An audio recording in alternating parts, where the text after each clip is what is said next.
Olá, meu caro amigo e seguidor.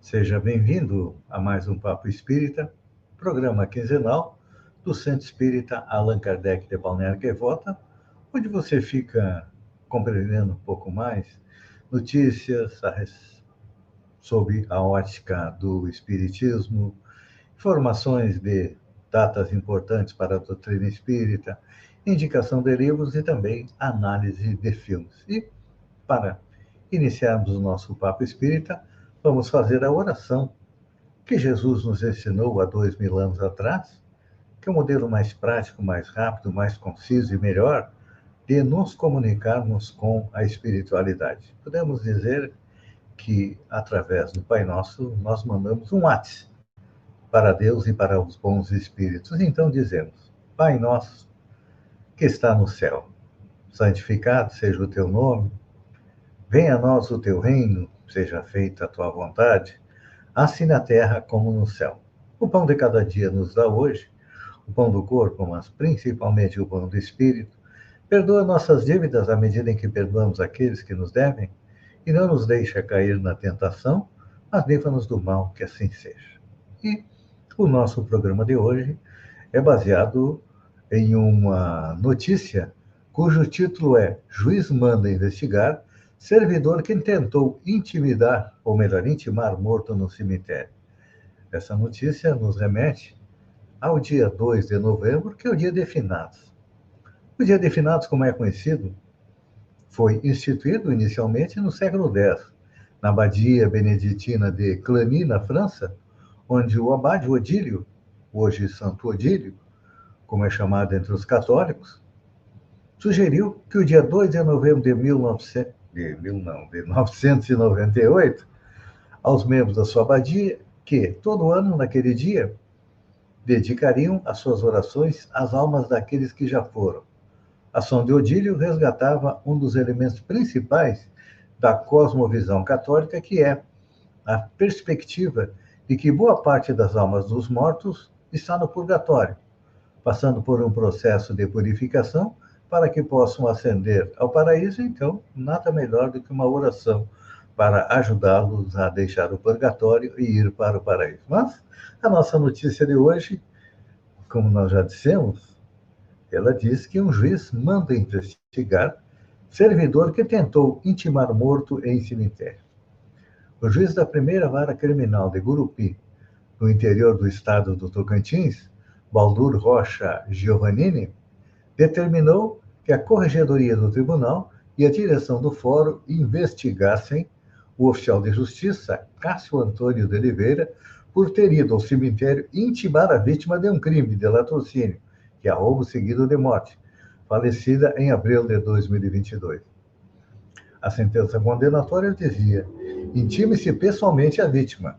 Caso seja falecida, intime-se o CAD, cônjuge, ascendente, descendente ou irmão. Oliveira foi ao cemitério em Francisco de Assis, onde Francisco de Assis Souza está enterrado, na cidade de Tueré, a 55 quilômetros de Gurupi. O oficial chamou a vítima pelo apelido que tinha na vida, era soviético, e registrou a ocorrência em uma certidão. A intimação da vítima é um procedimento habitual em processos criminais que resultam em decisão condenatória. Só que o juiz ficou incomodado com a repercussão de que a certidão teve e determinou que o oficial de justiça seja investigado. A decisão, que é de 11 de outubro, Giovanna diz que não tem nenhuma decisão para o oficial de justiça intimar ninguém morto em cemitério, e que isso não é praxe no judiciário, e que a divulgação do ato trouxe claro desconforto para esse juiz. O magistrado também afirma que, constatado o óbito da vítima, o oficial deveria, no máximo, ter ido ao cartório e pegado uma segunda via da certidão de óbito. Só que o que ele fez? É o que está aqui ilustrando o nosso papo espírita. O oficial Cássio Antônio emitiu uma certidão dizendo: olha, cientifico que no dia 4 de 10 de 2023, em diligências ao endereço do indicado, aí sendo informado que o intimado residia no cemitério local, em continente, dirigia ao local, e aí sendo, deixei de proceder à intimação de Francisco Assis Souza por tê-lo chamado pelo nome por 2 ou 3 vezes, inclusive pelo apelido, e como não tendo obtido resposta, ficando deduzido que o intimado encontrava a si mesmo morto. Realmente, olha, é algo até, podemos dizer assim, jocoso, realmente deve ter deixado o juiz incomodado, mas é importante esta notícia para a gente refletir a respeito do que é da vida e da morte. A morte parece incompreensível, não é? Mas vamos nos socorrer da doutrina espírita para explicar o que acontece, o que é a morte. Na pergunta 68 do Livro dos Espíritos, Allan Kardec coloca que a causa da morte nos seres orgânicos é o esgotamento dos órgãos. Depois, na 68A, ele compara a morte como o desarranjo de uma máquina, onde a lesão das peças essenciais do organismo é a causa da morte normalmente. Na morte, esclarecem os espíritos que a matéria inerte se decompõe e forma novos organismos, e o princípio vital volta ao fluido universal. E aí fica uma pergunta, né? O que acontece com o espírito? Existem algumas explicações a respeito do destino dos espíritos. Primeiro, é a doutrina materialista. No materialismo, que significa ausência de crença, a matéria é a única fonte do ser, e a morte é considerada o fim de tudo. Os adeptos do materialismo incentivam o gozo dos bens materiais, dizendo que quanto mais usufruirmos deles, mais felizes seremos. E como vê, a consequência do niilismo, ou seja, que o espírito acaba junto com a matéria, é que tem levado muitas pessoas à corrida em busca do dinheiro, da projeção social e dos bens materiais. Existem ainda mais explicações a respeito do destino do espírito. Nós temos a doutrina panteísta. No panteísmo, do grego pan, que significa todo, Deus significa a absorção do todo. De acordo com a doutrina panteísta, o espírito, ao encarnar, é extraído do todo universal. Individualiza-se em cada ser durante a vida e volta, com a morte, à mesma massa comum. As consequências morais dessa doutrina são semelhantes à do materialismo, pois ir para o todo, sem individualidade e sem consciência de si mesmo, é como não continuar a existir. Nós temos também a terceira doutrina, que é a dogmática. O dogmatismo religioso afirma que a alma, independente da matéria, é criada por ocasião do nascimento do ser, sobrevive e conserva individualidade após a morte. A sorte já está determinada. Os que morrerem em pecado irão para o fogo eterno, os justos para o céu, gozar as delícias do paraíso. Essa visão deixa sem resposta uma série de anomalias que acompanham a humanidade, como, por exemplo, os aleijões e a idiotia. Eu lembro, com essa doutrina dogmática, nós vimos há alguns dias atrás a notícia do pronunciamento de uma vereadora, onde dizia que a mãe que tem um filho portador de necessidades especiais é um castigo de Deus. Então, ela está incluída na doutrina dogmática. Mas nós temos a explicação agora da doutrina espírita. Para o espiritismo, que foi codificado por Allan Kardec, a alma, a vida espiritual e a vida normal. A vida corpórea é uma fase temporária em que o espírito se reveste do envoltório material e de que se despe por ocasião da morte. Então, no Livro dos Espíritos, Allan Kardec nos esclarece a respeito da volta do espírito à vida espiritual, ou seja, depois da morte. Na pergunta 149, os espíritos respondem que, no instante da morte, a alma volta ao mundo dos espíritos, de onde saíra por algum tempo. Então, vem confirmar o quê? Que o mundo dos espíritos é um mundo natural, é onde realmente nós vivemos, e o mundo material, onde nós estamos agora, eu e você que está me acompanhando, é um mundo transitório. E a doutrina espírita também, diferente da doutrina panteísta, esclarece que a alma, após a morte, jamais perde a sua individualidade. Ou seja, eu, Feijão, depois que morrer, vou continuar sendo o Feijão da espiritualidade. Você que está aí me acompanhando, vai continuar sendo a mesma pessoa na espiritualidade. E que, a respeito do que nós levamos para a pátria espiritual? Na pergunta número 150, complementando Allan Kardec, que a alma não leva senão lembranças doces e amargas e o desejo de ir para um mundo melhor. Ou seja, normalmente a gente junta dinheiro, guarda no banco, coloca na poupança, compra um carro do último modelo, aqueles relógios lá que custam uma enormidade, um celular caro.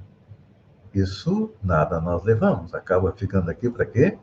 Para que os nossos parentes e amigos disputem a nossa herança. Então, com a doutrina espírita, nós compreendemos que a alma não retorna ao todo universal, mas continuamos com a nossa individualidade. E como é que a gente consegue comprovar a individualidade da alma após a morte? Uma resposta bem simples. Através do quê? Da comunicação que nós recebemos dos espíritos. É importante a gente compreender que nossos companheiros católicos, eles recebem comunicações da Maria, que é a mãe de Jesus, recebem a comunicação dos santos, mas não aceitam a comunicação dos demais espíritos, não. É só elite, só os bons espíritos que se relacionam com os católicos.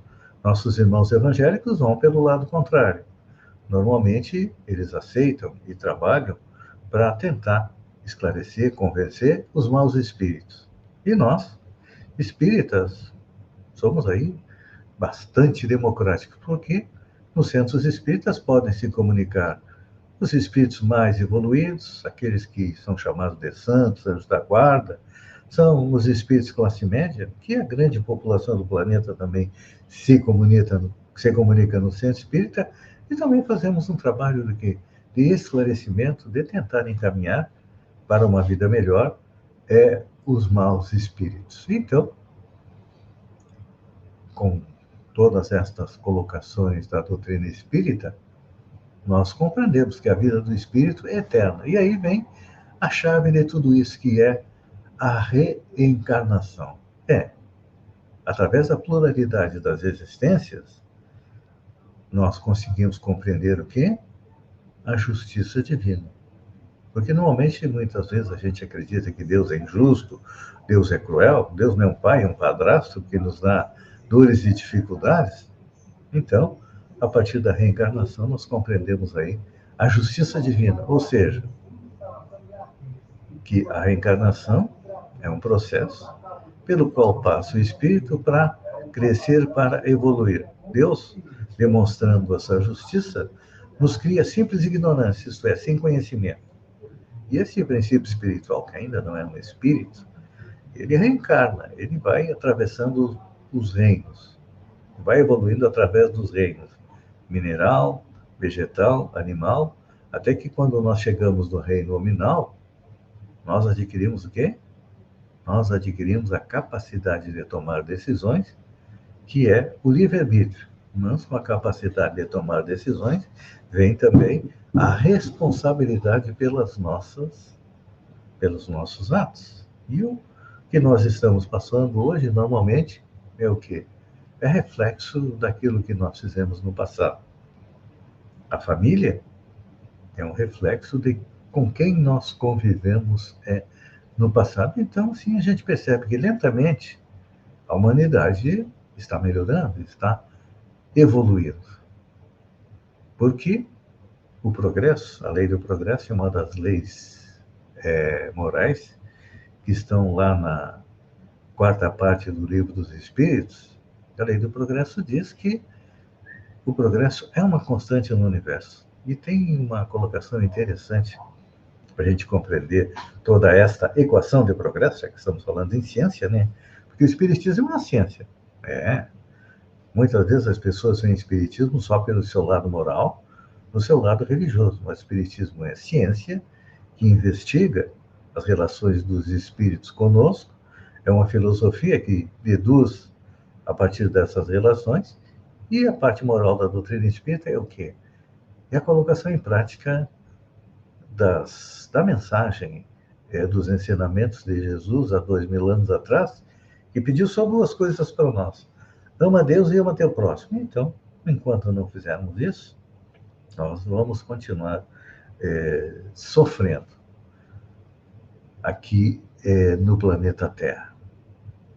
Então, a gente podemos até dizer, depois de todos esses esclarecimentos, que a doutrina espírita é como uma luz que vem nos mostrar o que existe antes da nossa encarnação, ou seja, nós estamos lá no mundo espiritual, nos preparando para reencarnar, nos mostra que aqui na Terra é uma escola, onde nós aprendemos, onde nós realizamos a experiência de nos transformar para melhor, e que depois retornamos à pátria espiritual, com a experiência adquirida, para continuar na nossa evolução. Então, nós somos eternos.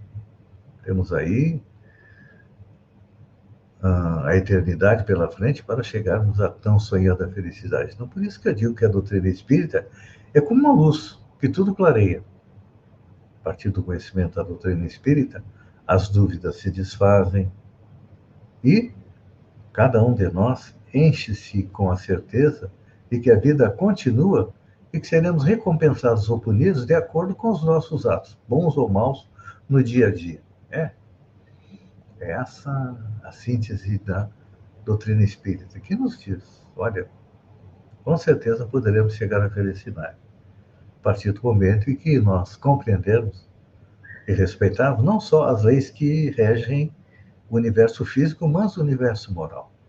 E olha, a gente tem dificuldade, né? Por exemplo, quantas vezes a gente fura um sinal vermelho? Quantas vezes a gente deixa de andar na calçada para andar pelo meio da rua? São coisas simples, coisas básicas, mas que refletem o quê? Que nós temos muita dificuldade de respeitar as leis humanas e quanto mais as leis divinas. Vamos analisar agora, já que estamos no mês de novembro, os fatos importantes que aconteceram no mês de novembro relativos à doutrina espírita. No dia 1º de novembro, desencarna Eurípides Barçanufo em Sacramento, Minas Gerais, devido à epidemia da gripe espanhola, contando com 38 anos de idade, cristão dos mais autênticos e espiritativo e médium, ficou conhecido como o apóstolo da caridade no Triângulo Mineiro. E hoje ele é um dos espíritos que mais trabalha pela evolução do Brasil. Dia 4 de novembro, em 1835, nasce Amélia Domingos Soler, em Sevilha, na Espanha. Extraordinária figura do espiritismo naquele país, deixou publicados os livros Memória do Padre Germano, Perdoa-te, Ramo de Violeta, O Espiritismo, dirigiu a revista A Luz do Porvir, O Eco da Verdade, e desencarnou em Barcelona em 1909. Interessante a gente analisar um pouquinho a vida desta espírita espanhola, porque naquela época, basicamente, quem comandava, quem trabalhava na doutrina espírita eram os homens. Poucas mulheres tinham vez e voz na doutrina espírita, mas isso foi mudando.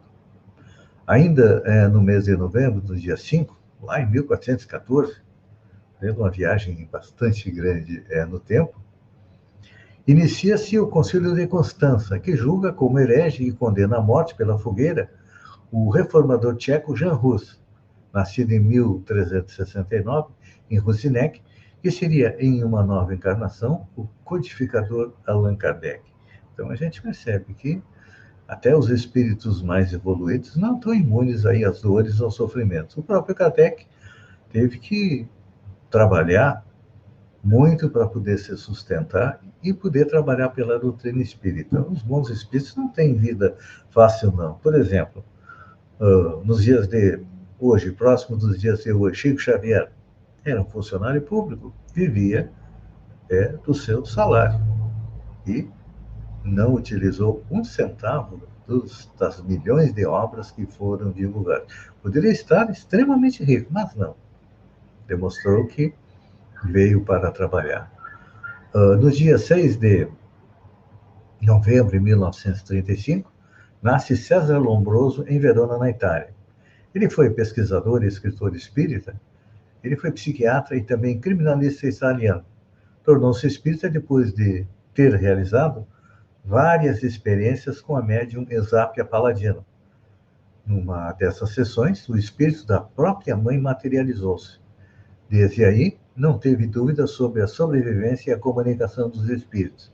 Escreveu o livro Pesquisa sobre os Fenômenos Hipnóticos e Espíritas, no qual narra as experiências feitas, não só com Esápia Paladino, mas também com outros médiums de efeitos físicos, entre os quais Elizabeth Desperras. Depois que Allan Kardec codifica a doutrina espírita, no início do século XX, no final do século XIX, início do século XX, nós tivemos muitos médiuns de efeitos físicos pelos quais os espíritos se materializavam e também eram fotografados e tocados para quê? Isso foi necessário para que se comprovasse realmente a existência e a sobrevivência dos espíritos.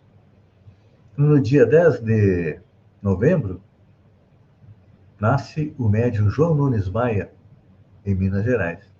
Ele conheceu e frequentou as reuniões mediúnicas do Chico Xavier e tem uma obra, tem duas coleções de livros que eu considero bastante interessantes. Primeiro, os dois através do espírito Miramês, que era um nobre espanhol. Ele comenta todas as 1018 questões do Livro dos Espíritos. E a coleção Filosofia Espírita, que tem 20 volumes. E o próprio Espírito Miramês também comenta em 7 volumes, ou 8, não me falha a memória, o Livro dos Médiuns, que são as duas obras, as obras fundamentais da doutrina espírita. Quem quiser conhecer a ciência espírita tem que estudar o Livro dos Médiuns. Quem quiser conhecer a filosofia espírita tem que estudar o Livro dos Espíritos. Em 13 de novembro de 1932, desencarna em Porto Alegre Ângelo Aguaroldo. Foi um grande divulgador da doutrina espírita e ele que iniciou o movimento que mais tarde tomaria conta de todo o Brasil do estudo sistematizado da doutrina espírita. Em 14 de novembro, as Irmãs Fox, de 1849, as Irmãs Fox realizam as primeiras demonstrações públicas de suas faculdades mediúnicas no Corinthian Hall, em Rochester. É importante lembrar que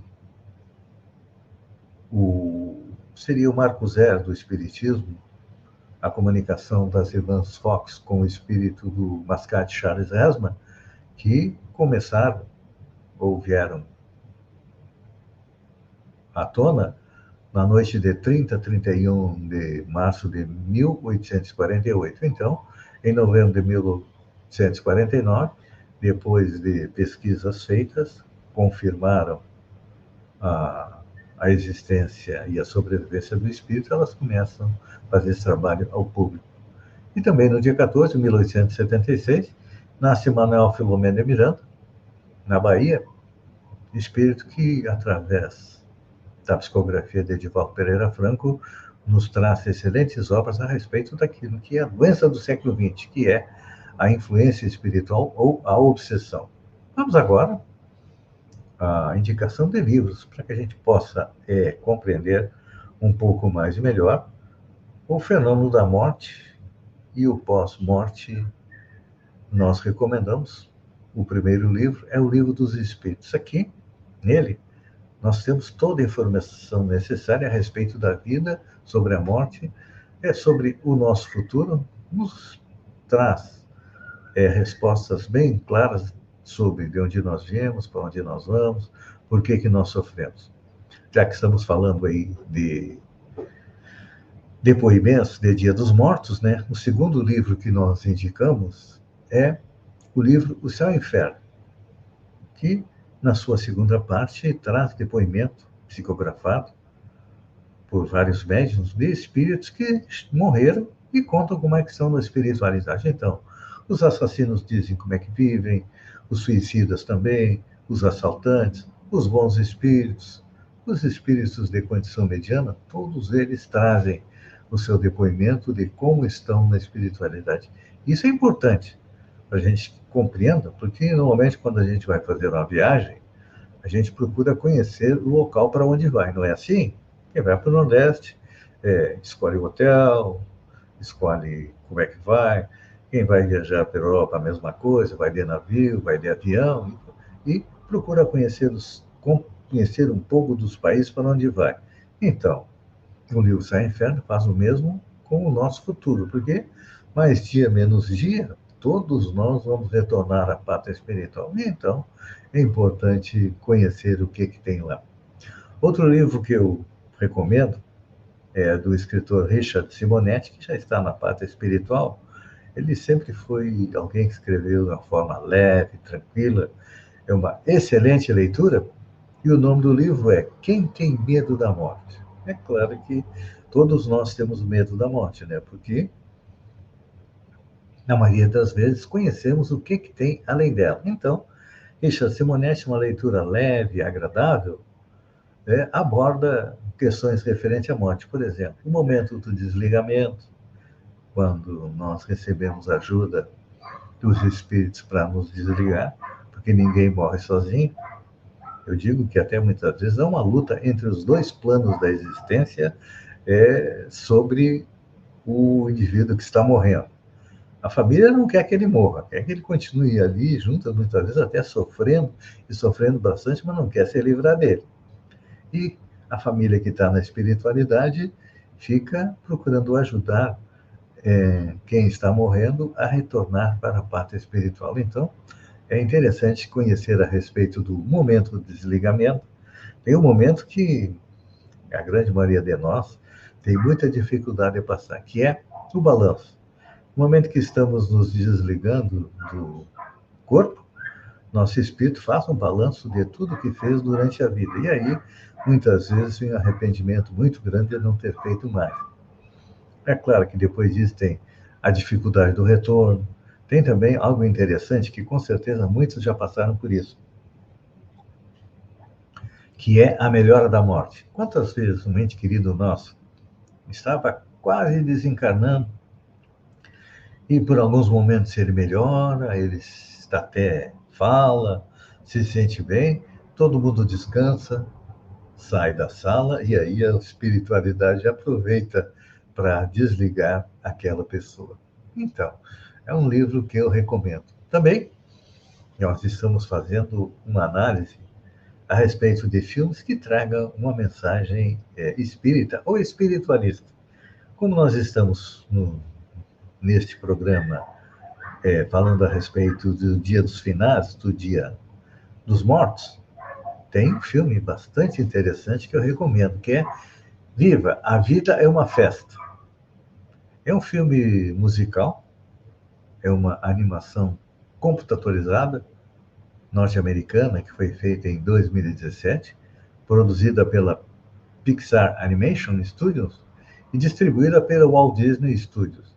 Ele é baseado numa ideia original de Lee Unrich, longa-metragem animada dirigido. A história é sobre um garoto de 12 anos chamado Miguel Rivera, que acidentalmente é transportado para o mundo dos mortos, onde procura ajuda do seu trisavô músico para que ele o leve de volta à sua família nos mundos dos vivos. É interessante porque o conceito do filme é baseado na maneira como os mexicanos entendem o Dia dos Mortos. É um filme leve, agradável, muito bom, que nos leva a refletir a respeito da vida e também da morte. Não vou dar spoiler nenhum sobre o filme para que vocês possam ver. Amigo e seguidor, eu agradeço a você por ter estado comigo durante esses minutos. Espero ter respondido algumas questões a respeito da vida, da morte, do que nos aguarda no além. Convido todos a estarmos juntos novamente daqui a 15 dias com mais um Papo Espírita. Então, vamos encerrar agradecendo a Deus, que é a causa primária, a inteligência suprema, o grande arquiteto do universo, pela oportunidade de levar um pouco de esclarecimento a respeito da vida, a respeito da morte, a você. Peço que Deus, Jesus e os bons espíritos o ajudem na caminhada difícil que é aqui no planeta Terra, e dizemos: Pai nosso, que está no céu, santificado seja o teu nome, venha a nós o teu reino, seja feita a tua vontade, assim na terra como no céu. O pão nosso de cada dia nos dá hoje, o pão do corpo, mas principalmente o pão do espírito. Perdoa nossas dívidas à medida em que perdoamos aqueles que nos devem, e não nos deixe cair na tentação, mas livra-nos do mal, que assim seja. A todos, obrigado pela companhia e até o próximo Papo Espírita. Um beijo no coração e até lá, então.